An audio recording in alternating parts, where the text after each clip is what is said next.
Want to know how to keep a cool head during this hot mess? Try Stoicism. It will keep you grounded, sane, and get you to the other side of all of this mentally and emotionally intact. Hi, it's the Urban Lady Prepper. I help single moms and solo women with practical emergency preparedness. But of course, all are welcome here to be better prepared for whatever happens next. As mentioned in a previous podcast, it's one thing to know you must prepare. It's another when everything you've ever prepared for is staring you in the face. While we can speculate about what will happen next, we must keep our wits about us. So I wanted to circle back to mindset. I've emphasized this because your mind is your most important weapon at any fight. Tough times will be much harder if you don't control your thoughts and emotions. I've become more steady and not easily rattled by much over the last decade. I often get asked how I do it. How do I stay so calm and unfazed 99% of the time with all the loss and hardship I've experienced and the craziness that's unfolding? The answer is Stoicism. What is Stoicism? To be clear, before my more religious types get their hackles up, it is not a religion. It's a school of thought.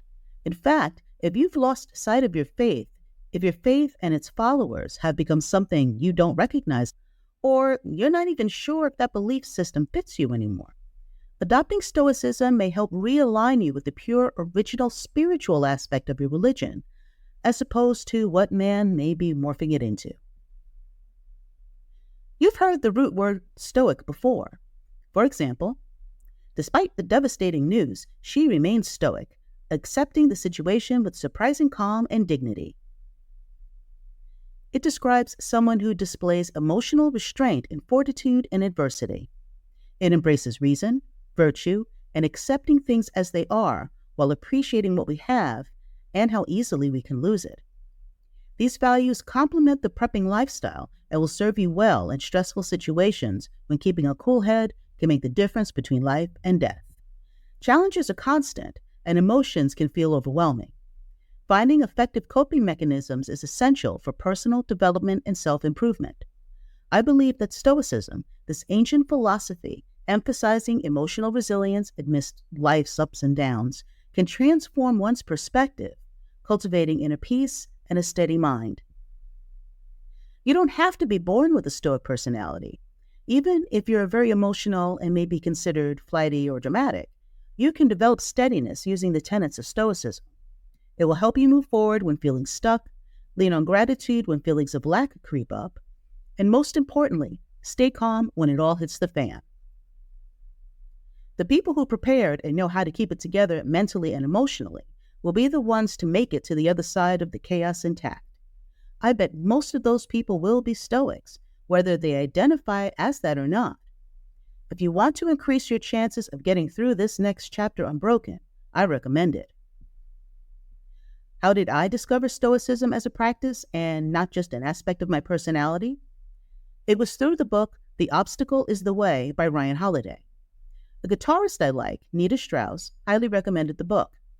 I was still in self-improvement mode, and since I respect her talent, work ethic, and upbeat attitude, I was interested in checking it out. It was game-changing. It's on my short list of books that have greatly impacted me. It made me appreciate my stoic-like tendencies, but it also helped me get past outmoded attitudes and ways of thinking that were comfortable, but weren't serving me or getting me ahead.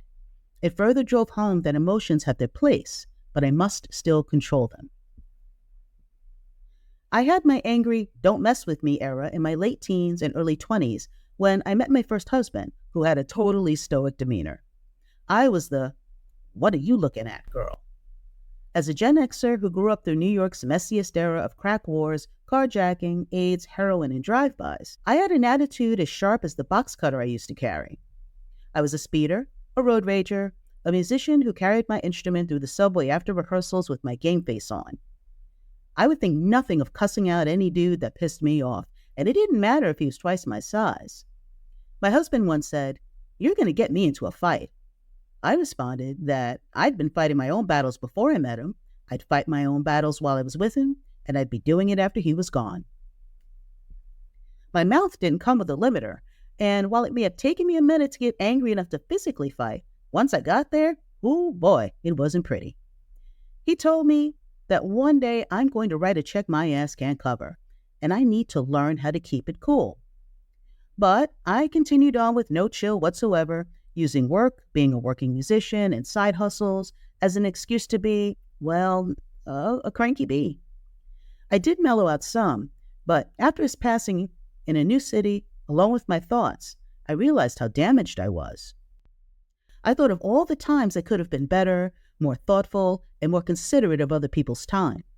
I had to unknot and try to undo years of doubt, self-sabotage, bitterness, and rejection. I had to get it together. I changed my religion, which helped tremendously, and focused my studies on that.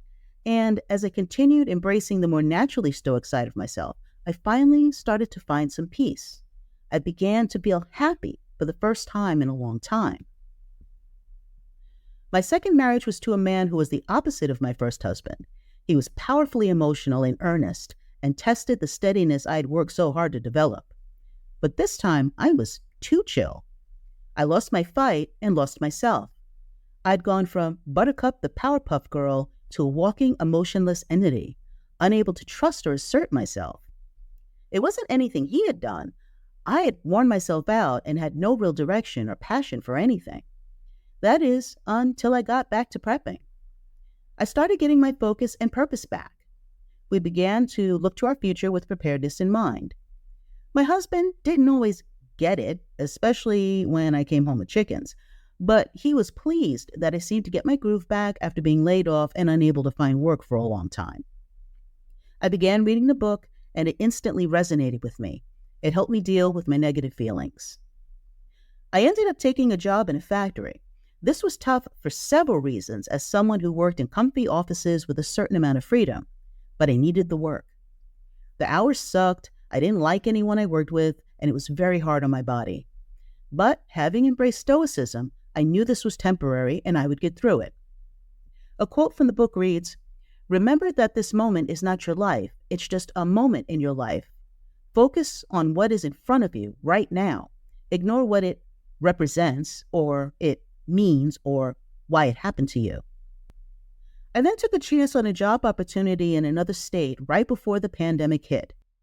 When COVID ravaged the country and the company was dying a slow, painful death, the book gave me comfort and inspiration. I had been watching prepper videos and knew what I wanted to do. So instead of 2020 breaking me, I had a new resolve. I knew I had a tough road ahead, but Stoicism gave me the right attitude to deal with it and the drive to make changes. Another quote from the book is, "We've all done it," said, "I'm so overwhelmed, tired, stressed, busy, blocked, outmatched." And then what do we do about it? We go out and party, or treat ourselves, or sleep in, or wait. It feels better to ignore or pretend. But you know deep down that that isn't going to truly make it any better. You've got to act, and you've got to start now.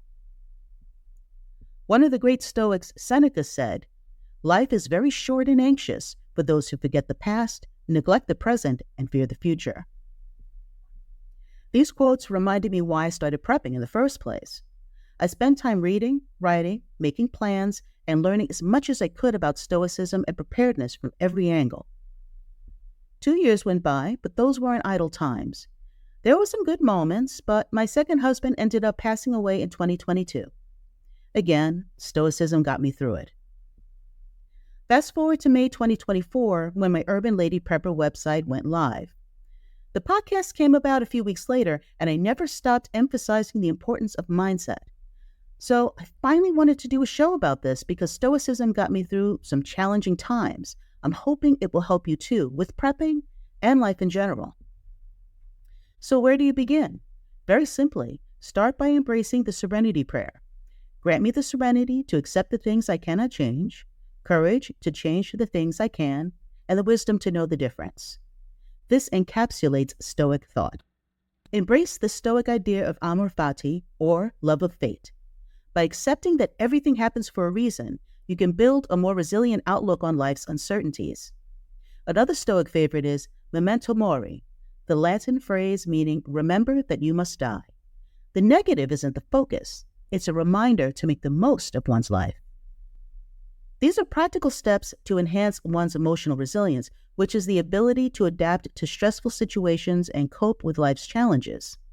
Stoicism has a key principle, the dichotomy of control. This is distinguishing between what you can and cannot control. Focus on the former and let go of the latter.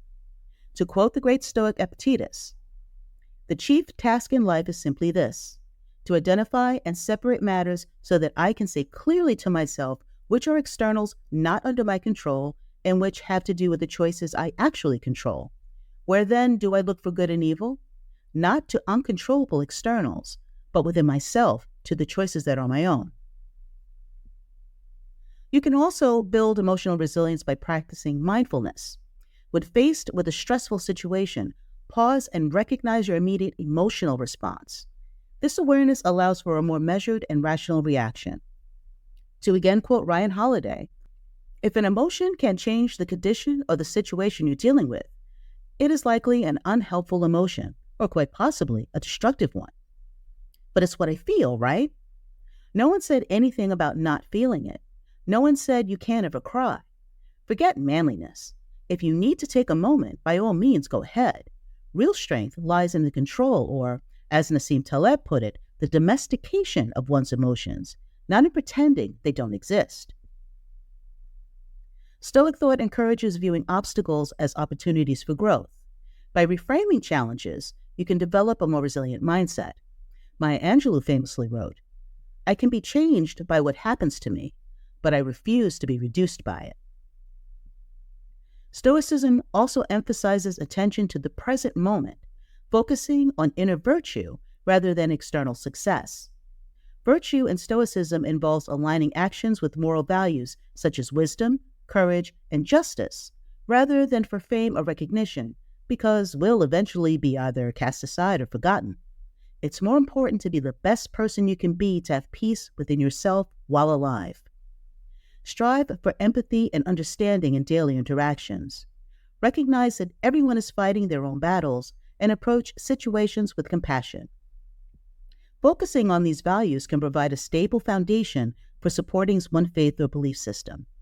Stoic Marcus Aurelius said, "Waste no more time arguing what a good man should be. Be one." Practice gratitude by acknowledging what you have rather than what you lack. Seneca said, "No person has the power to have everything they want, but it is in their power not to want what they don't have and to cheerfully put to good use what they do have." Stoicism has incredible depth, and I recommend reading Ryan's books and the writings of Stoics like Epictetus, Seneca, and Marcus Aurelius. It's a philosophy of living a fulfilling life by focusing on what we can control, accepting the realities of the world, and cultivating inner peace through virtue. Note my tagline, "Always steady, apocalypse ready."